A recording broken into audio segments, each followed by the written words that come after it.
Dr. T. Colin Campbell, welcome to the Urban Pharmacy Podcast. Thank you. I'm really pleased to be here.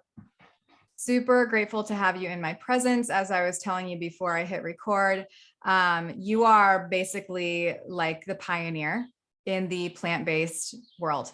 And I am super grateful for all of the things that you have done.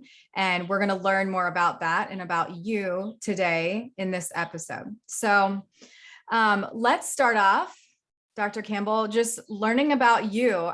For the people who don't know about your work and what you have done in your life so far, can you just try to give us a shortened version of all of the stuff that you've done? I'm glad you said so far. So far, you've got so much time. Yeah. Well, in any case, I started in my graduate work at Cornell University in the field of food and health in, believe it or not, 1956. That makes it 66 years ago.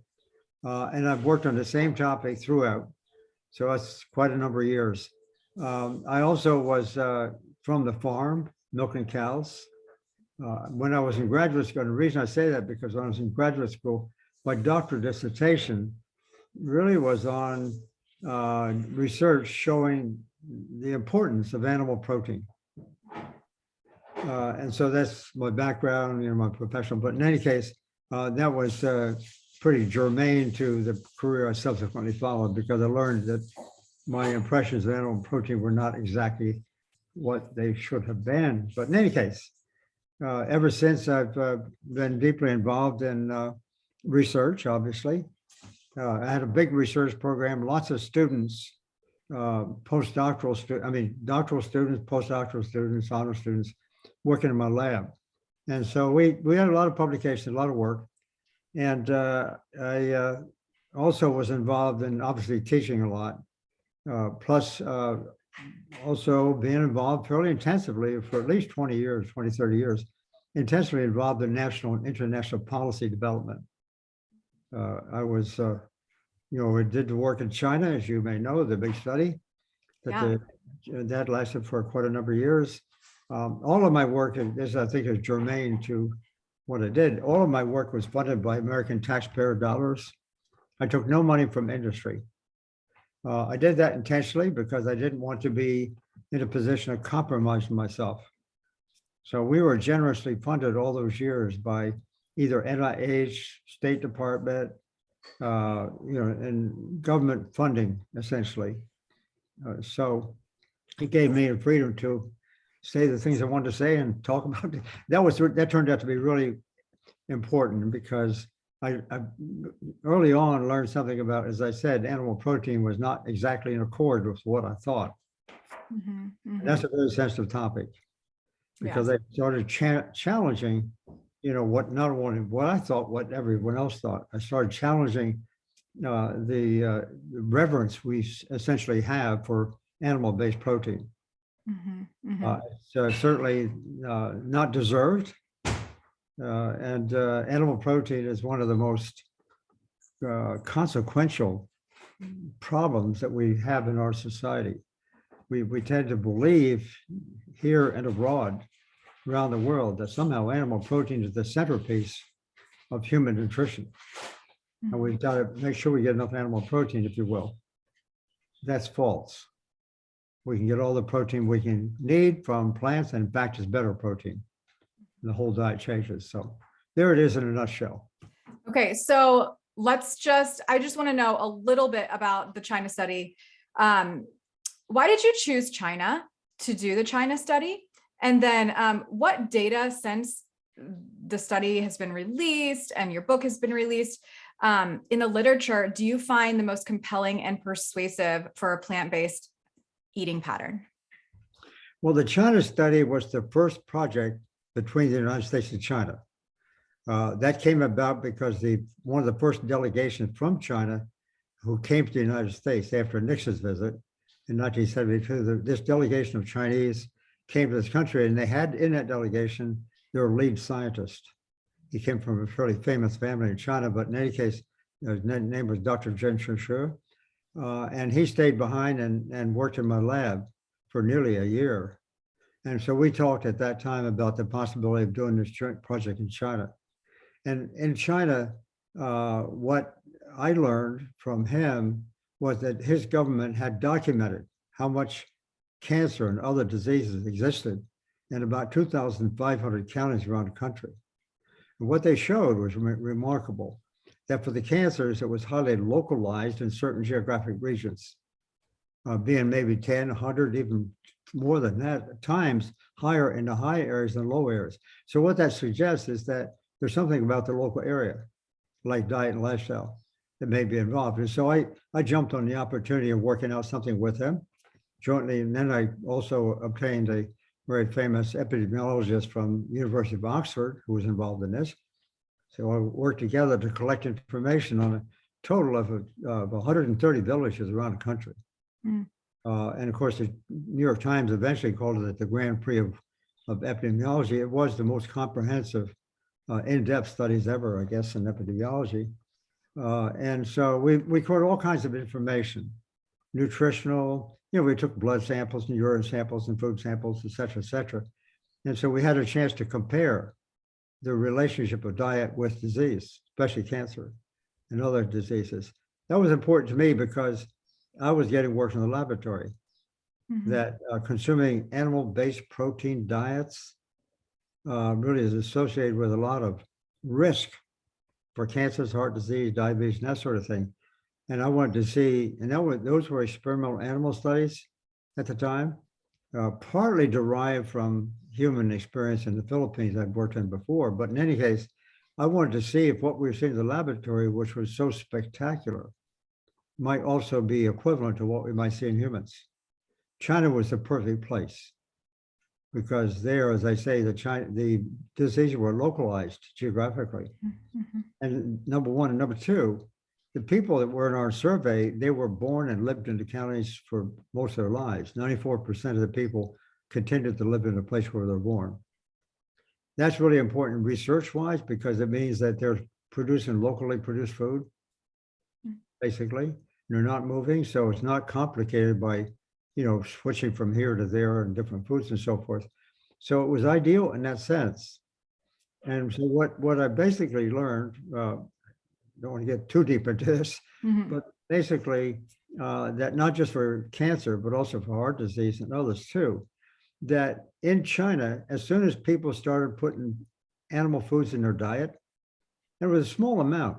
I mean, keep in mind, this is rural China. So in rural China, most of the people are consuming mostly just plants, locally produced food.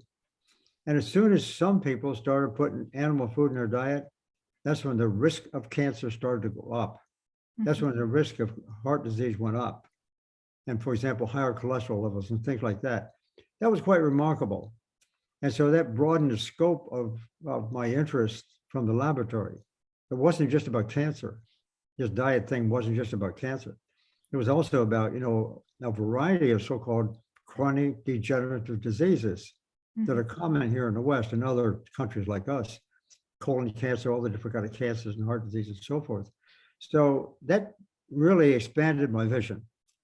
And we also had from the laboratory too, evidence that these diseases could be reversed by simply putting them on the right kind of diet. And that was a big, big deal. And that really became real in many ways a few years later when I met my friend, Dr. Caldwell Esselstyn, another friend, Dr. Ornish, Dr. McDougall. They, all physicians, had kind of gotten into this thing, discovering that they could reverse heart disease by switching people to this. So everything just sort of kind of came together. The laboratory, some very exciting things there. We could turn cancer on and off by nutritional means.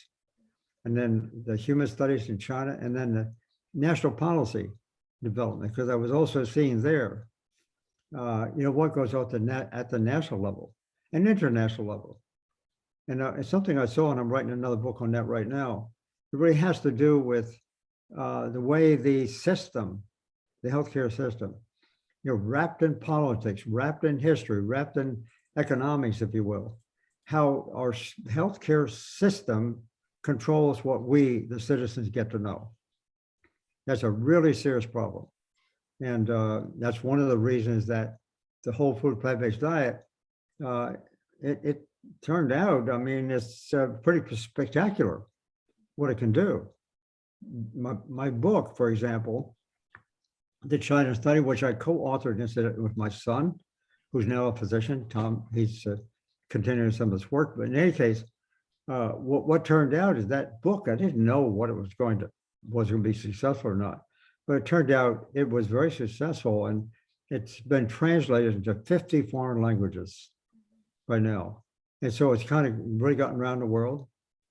And then I followed on with some additional books after that. But sorry for this long-winded answer, but it's all connected, and it's hard to say one thing without recognizing some other things with it. So 100%. So let's talk about that holistic approach. I teach about holistic with an H, and I think that that has a lot of different meanings to a lot of different people. But Wholeism is an approach that you teach when it comes to nutrition. Can you explain what you mean when you talk about whole? I mean, you have a book about it, and your nutritional approach with Wholeism. well, first off, I should say I gradually became aware, starting, gosh, in 1980, to be honest about it, became aware that nutrition doesn't work through individual nutrients that we consume. In other words, we can look at diets as high in this or that or something else, but when we take that nutrient out and put it in a pill, for example, it doesn't necessarily work the same way. It's unpredictable. So that led me to the idea of wholeness, whole foods. That was back in the early 1980s. So it was the wholeness of the idea that, I forget what your original question was. Can you explain your Wholeism approach to Oh, nutrition? yeah. So anyhow, it was that was the first observation, that nutrients work best when they're in the presence of other nutrients in the whole food. That's when you get the really big bang for the buck. Nutrition does not come from nutrient supplements, for example, which are one nutrient at a time. They're unpredictable. So it's really the wholeness of foods. Now, and one of the things that really, I think of all the things I came across, that was probably the most exciting, because we tend to think in traditional medicine circles and research, we tend to think if we see a relationship between a cause and then the outcome, like, effect of a certain nutrient, it's associated with, let's say, a colon cancer or prostate cancer, heart disease, something like that. We tend to focus on one thing. That's risky. That's very, very risky, as I said. And so when we, in the laboratory animal studies, we could turn cancer on by increasing animal protein. We could turn it off, the same over the same experiment. We could turn it off by just decreasing animal protein. Very dramatic, and it happened very fast. So at that point, I was actually in two disciplines at the time. I was in pharmacology. So I was very familiar with the drug approach to the way of handling disease. So with that concept in mind, we tend to want to know, what's the mechanism? This protein turns it on. Well, how does that work? Is it this enzyme, that enzyme, something else is going on? So we started looking for the mechanism, because if we could find the mechanism, then it might lend itself to development, let's say, of some kind of drug that we could take to block that problem. I mean, that's what happened with statins. Statins, are being given to people with a risk for heart disease, maybe have heart disease, and it really doesn't work quite that way. They'll tell you otherwise, but it's really not true. And so, but I was in that camp looking for the possibility of drugs. So we looked for a mechanism. Every time we looked for a mechanism, essentially we found one. By a mechanism, I'm talking about an enzyme mechanism, or the transport of a nutrient into the cell, or the formation of mutations and so forth. And some of these mechanisms, when you increase protein, animal protein, by the way, not plant, increase animal protein, then the entry of the carcinogen into the cell would be increased. The enzyme that's responsible for metabolizing the carcinogen once it gets in the cell that is increased too in two different ways. So we increased mutation. We did on and on and on. And finally, I came to realize, and each one of those studies was usually like 3 or 4 years, and usually involved a graduate student doing a doctoral dissertation. Not all, but it takes quite a little while, to develop the methodology and so forth. So what I saw was, holy smoly, the animal protein, when it's increased, all the mechanisms, any mechanism that's being changed is always changing. Some come up, some go down, but they all change in a direction to cause one result: more cancer, more cholesterol, in the blood, so forth. To me, and that was the antithesis of Western medicine, because what that says is that one nutrient, just take one nutrient, in this case, protein, one nutrient can cause this sort of plethora or group of mechanisms all changing together. That is radically different from the Western model of medicine, which I was in. And so not only did we learn all these mechanisms all working together, no exceptions, it was absolutely convincing that the animal protein increases cancer, period. There's no one can ever dispute that to the contrary. And the same with heart disease, I should say, and others. But not only is it true for animal protein, it turned out it's working for other nutrients too. Just imagine, when we eat the whole food, got all these nutrients in it, each of them operating by a whole complex array of mechanisms to create an array of responses, from cancer to heart disease to diabetes, whatever. That's the concept of holism. And I of course, wrote the book on that. That came out in 2013. Actually, that book too is really catching on, especially in the Eastern countries. Good. I lecture there as well, but in those countries, because indigenous cultures tended to favor that kind of program. And I know with your interest, I think by your name, the Herman Pharmacy. Yes. Apparently, as I understand, it's kind of leaning toward the idea that herbal medicines may be important. Absolutely. Plants, and that plants heal. Yeah. Yes, and they're all plants. And by the way, when I was in China, we worked there for 25 years off and on. I got to know the director of the collection, the library, if you will, the collection of ancient herbs that the Chinese had. They had about 2,400 different kinds of herbs, bits of it in their so-called library. I got they sent me samples of all those herbs. And so I actually, at that time, I was involved with an organization here in Ithaca that was testing herbal supplements on this and that and some other things. And so, but the herbal approach is different from the drug approach. The drug is on one thing at a time, as you know. The herbal things, everything working together. And of course, I really learned that in spades from my Chinese colleagues. Ancient is, 2,000-3,000 years old and so forth. And so I actually went to the FDA at that time, and I had been involved with the FDA in early years. So I knew the folks and knew my way around. I wanted to go down to the FDA and say, hey, this herbal business is for real. I've seen it in China. I know it exists, but we somehow don't recognize it here in the West. I said, how can we work with this? So they had people coming from 11 senior people from different FDA laboratories around the country. So we had a chat, a conversation, and I came away from it realizing something I thought I knew in the beginning, but nonetheless, it was proof. The FDA, it does not accommodate this kind of thinking. And they don't have any regulations really for herbs, except maybe some negative comments to make. And that's, so herbal substances don't enjoy the reputation. Right. That drugs might, as you know. And so, yet on the other hand, that concept of using herbs, which, as you know, is whole food, really, kind of dried and combined and so forth and so on, that does have effect. It does have effect, and is it effect? We call it a medicinal effect, and that's sort of equivalent to, let's say, eating whole foods. And of course, Yes. all those herbs, almost all those herbs are plant-based. Yes. And not exactly all, because in China they use snake poison, snake toxins. They use horns, sometimes of animals.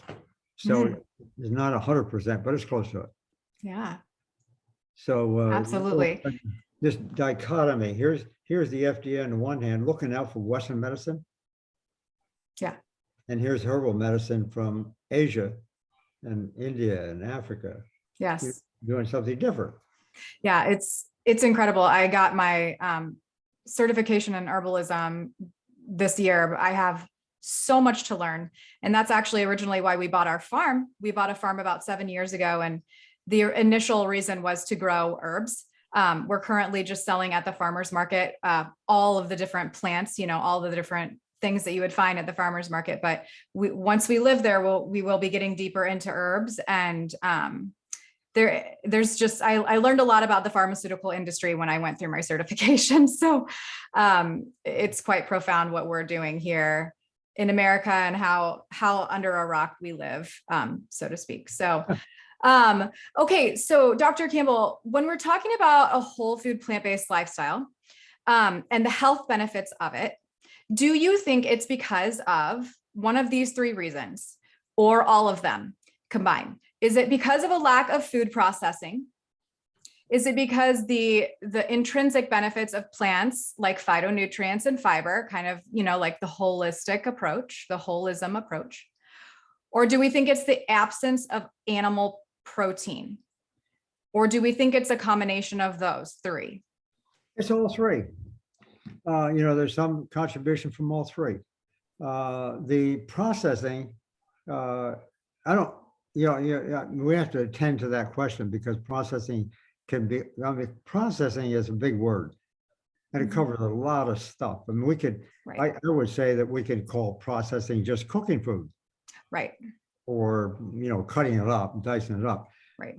I don't give too much importance to that, quite frankly, except in those situations where, let's say, you're loading up the food with salt and sugar and fat or whatever like that. That's a different sort of question, I think. But in any case, that's one thing. As far as the wholeness of food, I think we sort of covered that in a sense. It's the wholeness of plant foods, not animal foods. To give the rise to this. And what was the third thing? Sorry. Well, it's the lack of processing, the intrinsic benefits, like the holistic, the phytonutrients, the fiber, all that, and then the absence of animal protein. And do you think that out of those three, because you said it is all three, and really it is truly, but is there one of them that holds priority in terms of health? Yeah, I'm glad you are working in the area you're working, because our combined interests can really show something, I think. Namely, I would say put protein at the top. It's our reverence for protein that's as old as the Bible, to be honest about it. It's very, very old. And we've had this unusual reverence for consuming animal food, basically. I mean, to be honest, I'm not a biblical scholar or anything for that matter, but I know, just looking at some of the literature on this question, there are statements in the Bible, for example, the Old Testament, advising us to eat plants. There's others advising us to eat animals, believe it or not. So there's another statement. I can't quote you the verse and chapter, whatever it is. But it turns out that there's a reminder in the Bible that we shouldn't be arguing with people who decide to eat animals. Let's do it. I thought it was really peculiar. So anyhow, I would put protein at the top, because protein was discovered as a chemical in 1839, a long time ago. And it was given the name protein from the Greek word proteos, P-R-O-T-E-I-O-S, which means first or primary importance. So that chemical, when it was first discovered, was baptized with this auspicious name, protein from proteos, means of prime importance, the stuff of civilization and so forth and so on. It took on a life of its own, a super life. It's just a name. The nutrient being the first was at the time, then became the centerpiece for the Western diet. We're going to consume animals to get that good protein. Mhm. Then around 1920s or so, there was some research done at University of Illinois allegedly showing that animal protein, all the animal proteins are more valuable than plant proteins. That gave rise to a concept called biological value. Mhm. Biological value also gave rise to the very popular concept, high quality. So animal protein became high quality.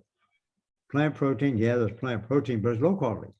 Well, that kind of stuck around subconsciously or consciously, whatever, for all the years since. Animal protein is where you get the real good protein from, so to speak. That original research had focused on the idea that those proteins for which there is higher body retention when they consume it under test conditions, the proteins for which there is a higher level of retention in the body, that's considered quote unquote high quality. And the reason they agreed it was high quality because it stimulated body growth rate faster. Mhm. That's good for farming, if you will, growing pigs faster and all that sort of stuff, maybe more eggs and chickens, etc. And so that high quality idea then translate into human health. Oh, well, if it works there, we humans also like to grow fast and they like to do that. Well, the point is, and so all the animal proteins are high quality. They're a little bit different, if you compare them, but they're basically high quality. All the plant proteins, low quality. Mhm. Okay, so one of the things about high quality protein, and I'm saying something now that my colleagues will not say, it's a big point of contention. The higher the proportion of the protein that's retained in the body, Mhm. the higher biological value, high quality. The higher percent retained, you know what that does? It increases blood cholesterol levels. It does a whole lot of those mechanisms I talked about a moment ago. So therefore, it increases the rate of cancer, sort of across the board. It increases heart disease, cardiovascular disease in general. Mhm. It increases diabetes somewhat indirectly. So you get all this stuff going on with higher retention. So therefore, the higher the higher so-called quality for animal proteins, that's not, something's wrong there. That's Mhm. just not about growing the fastest rate of growth. That's all these other things that's going on. So that's a misnomer. And because of these other things, and plants provide all the protein we need. Yes. So animal protein, the reverence for animal protein has actually dictated, either directly or indirectly, our preference for food through the years. If there's one thing that kind of changes the diet more than anything else, it is that this fascination with animal protein. Mhm. I saw that in China with my colleagues there and elsewhere in other developing countries, that they don't consume much animal food in all of those places, but they couldn't wait to get their hands on it because, as I was told by my Chinese colleagues, for example, you're a wealthy country, you got rich, you got affluent, et cetera, because you consumed animal protein. I said, oh, really? In other words, they associate animal protein, the possibilities of consuming animal protein with wealth. Right. Diseases of affluence. Diseases of affluence. I learned about that. Yep. From Disease of you. affluence. So it's the life of protein has been such that we just jump to it. Mhm. We seem like we have to have it. And the recommendation for protein is higher than it should be. So this has just been a human, I don't know, what intrinsic human belief system. Mhm. And so my research showed over the years that's false. That's totally false. And so the whole question concerning why did we get here? Well, I'm arguing the case on the basis of history, very old history, as well as on the basis of the fact that our lust for animal protein has led to a very robust livestock industry, Mhm. together with the dairy industry, the egg and so forth. I mean, that's a common sort of feeling that animals are here put on the earth for us to eat, period. End of story. Mhm. We kind of dressed it up with scientific evidence that yes, that's true. We have to have animal food. And I'm saying, so to answer your question, I Mhm. think animal protein thing is the single most important. Okay. Secondly, I don't want to necessarily rate them this way, but the idea of whole. Eating whole foods instead of trying to take the stuff out of it, like we already just talked about. That's obvious, the second element. And then thirdly, the processing, which as I say, is kind of a mixed bag, because I'm not sure what we do with processing. The way I interpret that is the kind of processing food that I'm troubled by is the kind of food where, let's say you can take plant parts, you can take the fiber, you can take the sugar, you take this and that, you mix it together and put it in a recipe. You get cakes and muffins and this and that. And then you dress it up with salt, sugar, and fat. Yeah. Because that's what people like. And then they can become addicted to it. Once they're addicted to it, they become customers. Yeah. Now the customers makes money. So the processing part is important, yes. Mhm. But as far as the biology is concerned, or the medicine is concerned, I think it's the protein I'd put first, and then secondly, probably holism, and then thirdly, the processed stuff. Got it. Okay. Thank you. Okay, so if there is, for those people, and I really looking forward to what you're going to say here.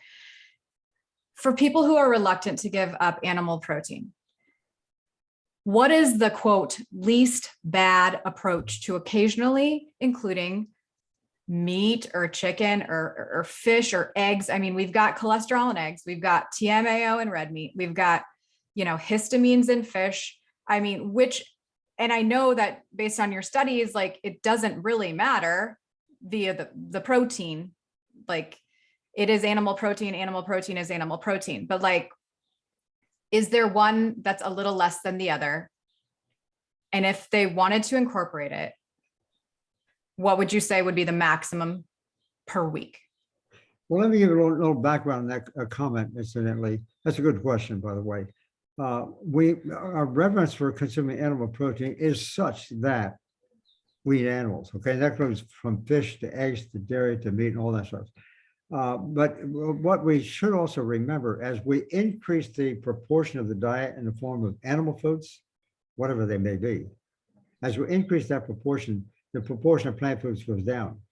So when we see relationship, for example, between the amount of animal protein consumed in different countries, which is really quite an impressive piece of data, but when we see that, that's reflecting simultaneously reflecting an increased animal food consumption and decreased plant food consumption.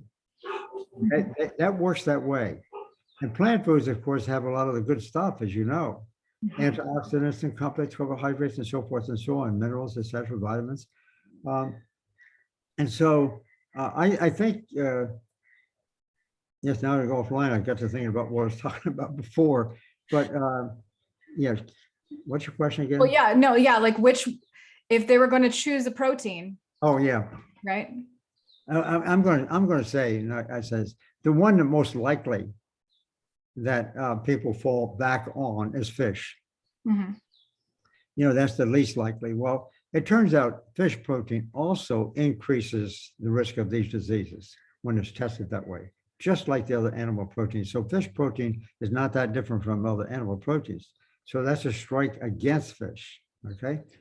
On the other hand, there was some evidence here, 20, 30 years ago or so, that fish had the so-called omega-3 fats, which are anti-inflammatory. And so that gave some emphasis to consumption of fish, maybe they're not as bad. And actually, it's one of the last foods we gave up. And I was persuaded to some extent by that.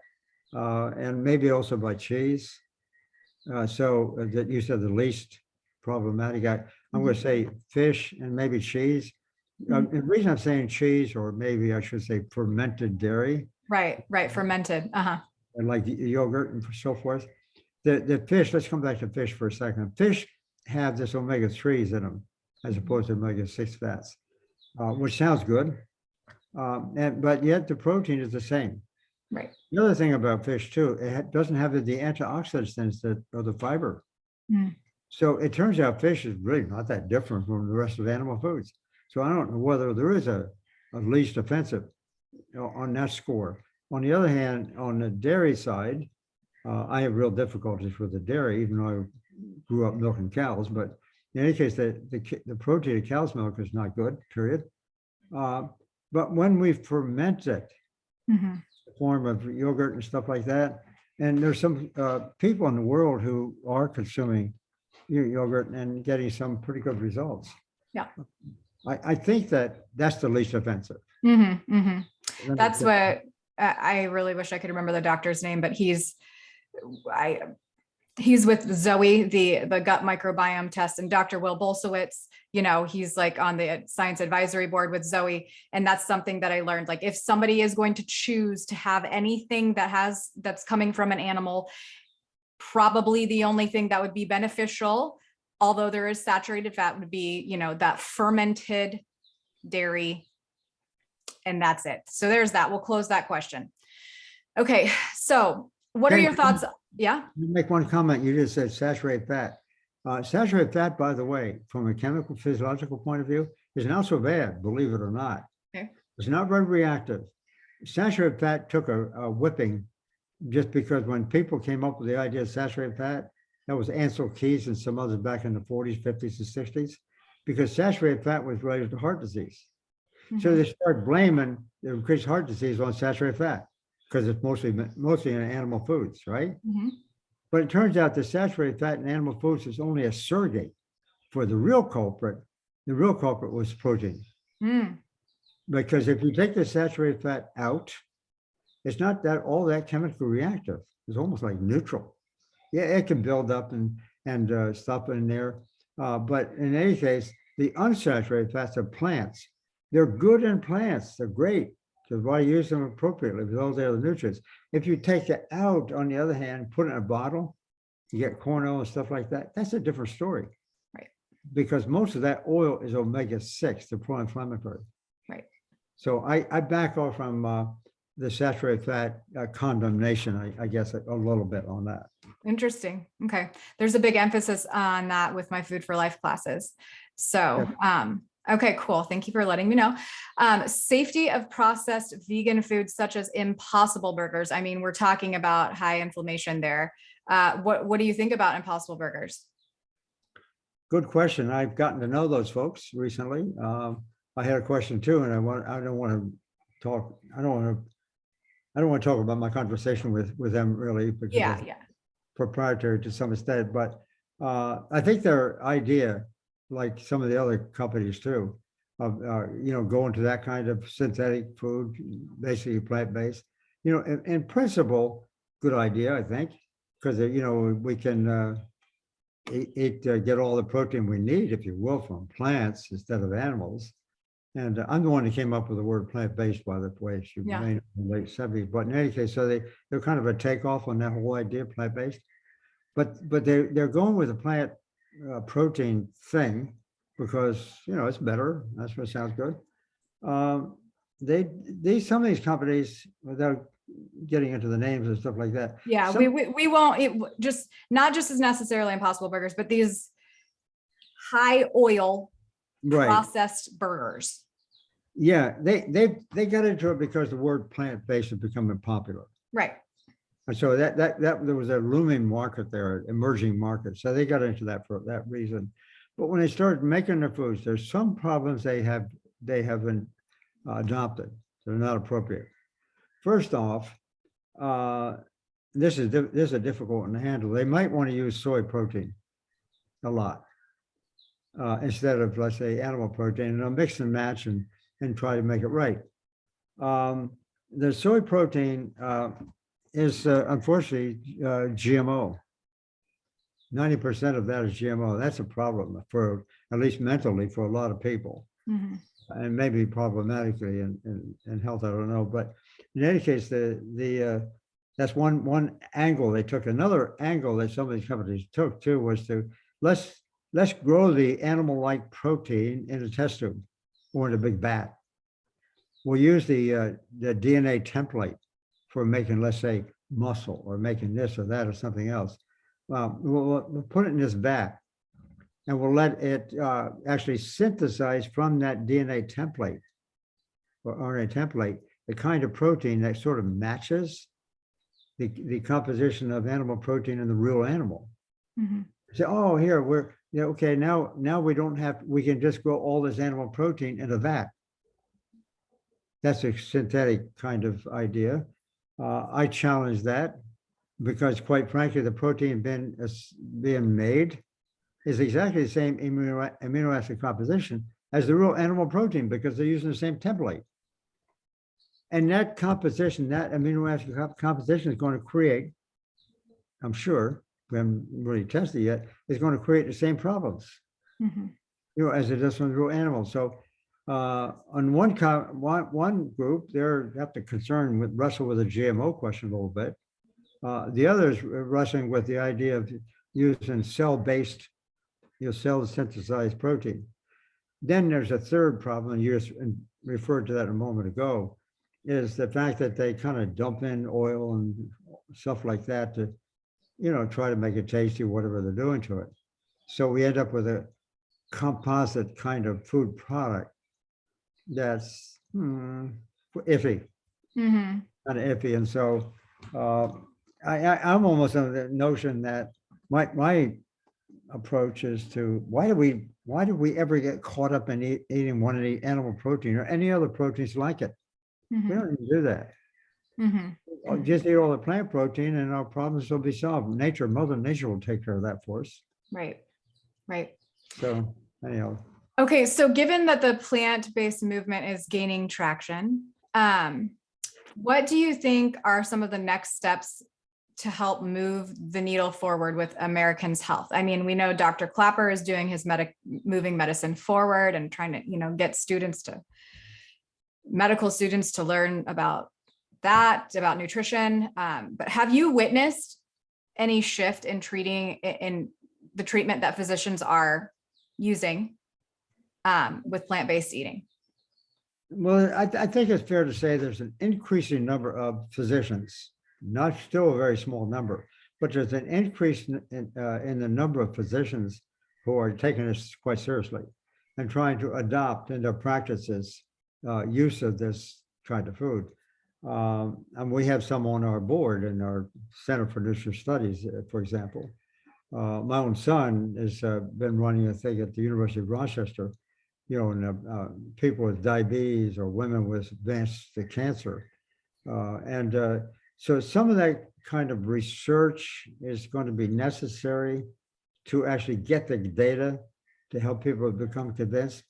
It's a really slow process because the people going into medicine, they went into medicine. Two polls have shown this, one back in 1956 and 1971, showed the same thing. 5 out of 6 medical students went to medical school because of income producing potential as the first priority. So, if they all of a sudden go over to the plant-based idea, it creates a problem because it's hard to get compensation. They can't be rewarded for what they're doing. And that's a big issue at the policy level, because at the policy level, what we need to do is to ensure that doctors who choose to adopt this plant-based diet idea in reversing disease, let's say, which is dramatic, or use it in other good ways, they need to be compensated for their services, for crying out loud. And right now, it's very difficult. It's very difficult. So until we solve that problem, they're not going to do very much shifting because they have to earn an income just like everybody else. So that's an issue. Number one. Number two, in the medical schools, there's not a medical school in the country that teaches nutrition, not the kind I talk about.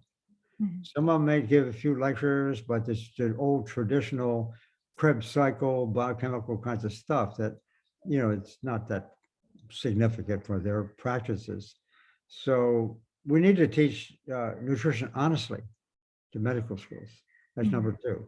Number three, we need to, at the National Institutes of Health, which is the primary research funding agency, most of my money came from NIH, and I'm quite familiar with them and I understand what they're doing. There's 27 institutes at NIH, one for heart disease, one for cancer, one for that, stuff like that. There's not one called Institute of Nutrition. Hmm. So we have erased the word nutrition essentially from our professional language. Mhm. The public uses that word a lot, and industry uses the word nutrition this, nutrition that, and everything else. But when most people are speaking about nutrition, they're referring to the effect of individual nutrients. Mhm. Or as they talk about food, this food is good because it's got this nutrient in it, or it's high, or whatever. Uh, that's problematic for me. So, but we need to figure out ways, and this is a real structural infrastructure problem.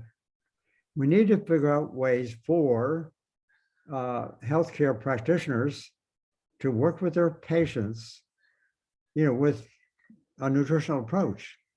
And they need to understand that initial approach, and they need, as I say, they need to be compensated, they need to be supported in other sorts of ways. And most importantly, we need to have at the policy level, advisories like the dietary guidelines or like nutrient recommendations or this or that. We need at that level, that's highly political. We need to actually convey this message to the population at large. Mhm. They're doing everything they can right now to block the message, I will tell you. And that's where I have gotten a lot of pushback over the years. I mean, it's really serious. Yeah. Because the present system is such to focus on one thing at a time. That's reductionist medicine, rather than the holism we talked about. And you mentioned that before, by the way. I came up with the word W because when I was writing a book, Whole, I liked the concept of wholeness. And I thought I was seeing a dictionary. It's spelled maybe the old dictionary like Oxford or something like that. I see a W there. It wasn't there. I put the W in front of that word. Yeah. But I didn't want to get into the H word, Mhm. the holistic word, because it's a good word. It's fair enough. But the problem is it tends to be interpreted, as a more of let's say almost a religious concept Okay. to Yeah. some extent. And so I didn't want to go quite down that road. So I put the W in front of it so Mhm. that I could speak about the science. Mhm. Mhm. Those things. I love it. I love it. Okay, so we're gonna act like Brian is asking you questions on the Real Truth About Health conference. We're gonna do rapid fire questions. Okay. Okay, good enough. You know how he makes you like, he gives you guys like 1 minute. He's like, you have 30 seconds to answer the question. That's what we're gonna pretend like. We are okay. So here we go. Older adults, do they need to intentionally increase their protein intake? No. There's some evidence from some folks, maybe a little bit. I can't be 100% certain that they're there, but my evidence suggests the answer is no. Okay. Okay. Are vegan protein supplements safe, and do they increase your risk of cancer? No. Okay. Vegan protein supplements, I mean, yeah, no, the answer is no. Okay. What are your thoughts on intermittent fasting and related topics? Yeah, for longevity or any fasting benefits like to time restricted eating? Well, there's quite a lot of discussion on that recently, intermittent fasting. There's two kinds of fasting. Intermittent fasting, ranging your meals, do the day, fast part of the day, whatever. We know that. I don't, there's some research showing that doesn't make a big difference. But I am familiar with a different kind of fasting. Sorry, it's a long question, but No, it's you're good. water only fasting that goes on for maybe weeks. I've done that a couple of times myself, and I did it because I was the one who isolated dioxin, that terrible compound, and my body was loaded with that, and I was suffering some of the consequences. The only way I could apparently get rid of it was doing water only fasting. I became quite a fan. Yeah. Water only fasting. Did you go to True North Health Center to do that? Yes, absolutely. And Oh. Alan Goldhammer was a good friend of mine. I went the first time way back in the early 1990s. I'm going to meet him this summer, and I am so excited. Yeah, he has got an institution right now. It's really hard. He's got like 65 beds, I think, in this new place he is. Oh, wow. All they're booked up 6 months out. Yeah. Yeah, it's a great program, and I like Alan a lot. He's a very good friend, and I call that the future of medicine. Oh, for sure. Amazing. Okay. What supplements should plant-based individuals choose? None. Okay. And Uh, that includes B12, by the way. okay, because supplements are not a panacea for good health. I learned that in your program as well. Right. Okay. Why do some doctors recommend the ketogenic diet? Like, what are your thoughts on this? The keto diet came from the Atkins diet. Yeah. The carb, back in the 1970s. And Dr. Atkins, he didn't like the kind of stuff that I was talking about, and Senator George McGovern, some others. I'm convinced it was a reaction on his part against what we were talking about, a plant-based kind of a diet. He wanted to go back, and the best way to think about, hey, she says, all the problems you guys have that you're talking about is due to the carbohydrates. Mhm.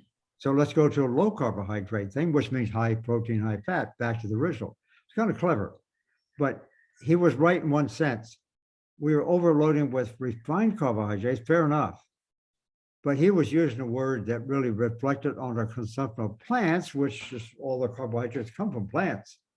So it was a backhanded way to take a stab at the plant-based community. Mm. And so then that evolved into the ketosis thing. Sure enough, when people go on keto diets, they lose some weight. That's impressive. People who got weight, that they get sold on it. Cholesterol in the blood goes down a little bit, but it's a short-term effect. If they stay on it too much longer, and they usually don't, they're going to end up with the same heart disease and everything else. That's what Atkins himself died of, heart disease. Yeah. Yeah. Okay. Any thoughts on anti-aging pharmaceuticals like metformin and rapamycin? I don't know them in detail, and I guess I would not comment because I think the best anti-aging approach is eating the right food. Yep. Yeah. Okay. Other than whole food plant eating, what other lifestyle measures do you suggest people incorporate for good Well, health? getting plenty of sunshine, one thing. Okay. When that's possible. Sometimes that's not possible, Right. but I think sunshine is an element that is very important. Obviously, getting sleep, good regular sleep, getting water, staying healthy on water, and most importantly, probably staying physically active. Mhm. And so I think exercise of some sort or another, something that's pleasant, exciting, whatever, getting outdoors, that all adds up. Yeah. That adds up. I think physically it makes a difference, to say nothing of the mental effect it has on us, Mhm. that sort of get outdoors. Yes. Okay. So what advice do you have for those who discovered what advice do you have for those people who have discovered this way of living, this plant-based lifestyle, and they want to make an impact? Like, what do you suggest that people do? I know that Well, that's kind of a broad question, but yeah, that's okay. I have a little bit of bias here on this one, but I don't get paid for this, so I have to point that out. CNS now, and you're familiar with that. We have a new program. My daughter is now the president. She had her doctorate in education and curriculum development, and she was in a Peace Corps, so she knows that whole domain. She has come on board now and introduced the concept of broadening the scope of CNS, in doing exactly that. Focusing on communities around the world. So CNS is now giving out microgrants. I think they've given out microgrants, really small amounts of any group in the world who is sort of working on their own unique ways of doing things.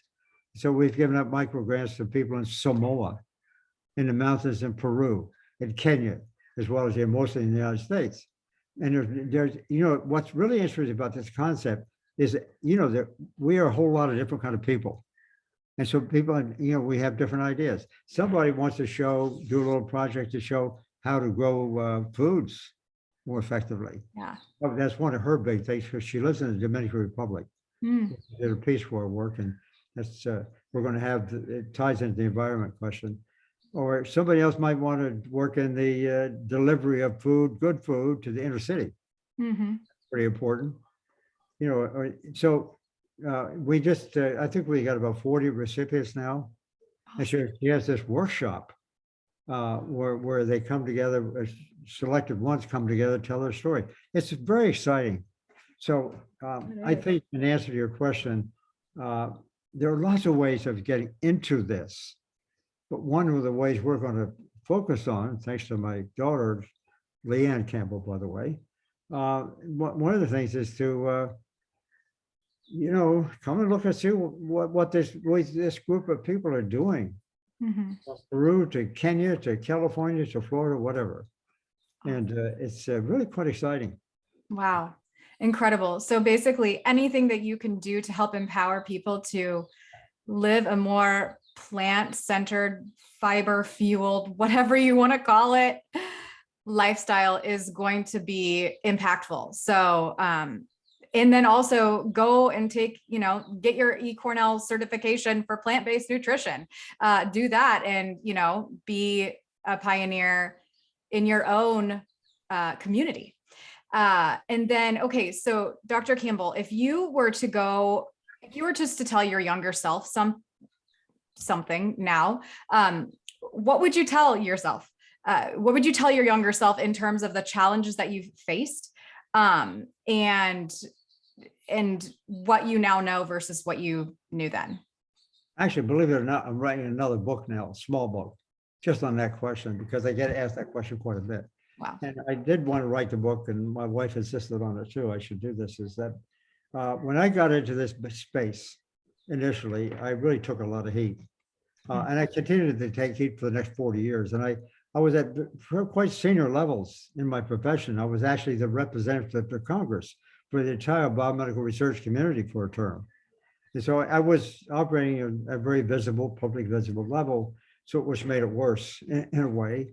And I had some people come out and doing some things in my profession or related to my profession, really uncanny, ridiculous things, like trying to throw me out of my society. Mm-hmm. Or, stuff like that. I mean, really stupid stuff, really coming from basically, quite frankly, a semi-organized effort on the part of industries, affected industries who don't like what I do. Mm-hmm. I'll just mention that really quickly. The United States government has one agency, Department of Agriculture, that takes our money to promote the consumption of the wrong food that makes us sick. But never mind, that's not too bad. So we have more people now are sick. We need more drugs. So the second agency of the government, Health and Human Services, they got the drugs to fix us. So one hand of the government is giving us the wrong food and keeping us sick. I'm not sure they plan it. They don't sit down and do this. I'm not talking about that kind of mischief necessarily, but this is what it turns out to be. One agency is essentially promoting the consumption of the wrong kind of food with our tax dollars. On the other hand, they're sitting there waiting. Okay, we can solve all these problems with drugs. Mm-hmm. And so, it is a really serious systemic problem that we've become immersed in. And without trying to identify individuals with that kind of stuff or bad motivations, it is the system we live in. And when I think of it that way, then I try to think of what kind of philosophical basis do we have for doing what we do? Mm-hmm. And I think the answer to that is we tend to focus on details, the reductionist approach in medicine, because that makes money. You get ideas, you get intellectual property protection, that makes money. Mm-hmm. And conversely, if you use nutrition, that's a holistic thing. Yeah. We can be well. We don't need those kind of products. Right. Okay, so do you have any final thoughts before we part today? Okay, I'll just basically answer your question. Yeah. What would I tell young people? I get asked that question quite a bit. The number one thing for me, at least, as I look back, what came to my advantage, I came from a farm. I was the oldest oldest child, actually. My dad was a farmer. He only had 2 years of formal education. He had been an immigrant with his family from Ireland, Northern Ireland. And so I grew up on a farm and knew all of that. He wanted me to get an education. He went out of his way. And I had to drive like 100 miles a day to go to high school for 5 years. And so he really poured his life into our getting education research. And he always left us with a message for all of us. Tell the truth, the whole truth, and nothing but the truth. You can't walk away from that idea. Wow. That's pretty darn good. So it kind of stuck with me, and that's why I like science so much, because science was a discipline that really emphasizes that. We got a structure to think about how to do things. We talk in a civil way, we debate issues. And so for the young person, I think education is really critically important, as much as possible, whatever they choose to do. I'm not saying one profession is any better than another, but everybody can do their thing. But I think the main thing is getting an education focused on what they want to do. Mhm. Really, and pick out something they enjoy and like, and work hard at it. Take it seriously, and work with the community and stuff like that. And most of all, be honest, and not be too corrupted by money, income producing potential. Wow. That's a kind of devastating. I mean, most people want to make money. That's fair enough. That's the way our system is, and I'm a free market kind of a guy, so I believe in that. But nonetheless, I think we're going to have to do some pretty deep thinking Mhm. how to get to that sort of utopian state, where we can all do our thing and we work together and we can create health along the way. Yes, I love it. Okay, Dr. Campbell, thank you so much. We are at the end of this episode. You are incredible, and we thank you for your work. We will, of course, put all of the links to find you and your programs in the show note and your books, etc. And just thank you so much for what you do. Well, thank you very much. You're on the right track, I could tell. You're on the right track. So thank you again. Appreciate it.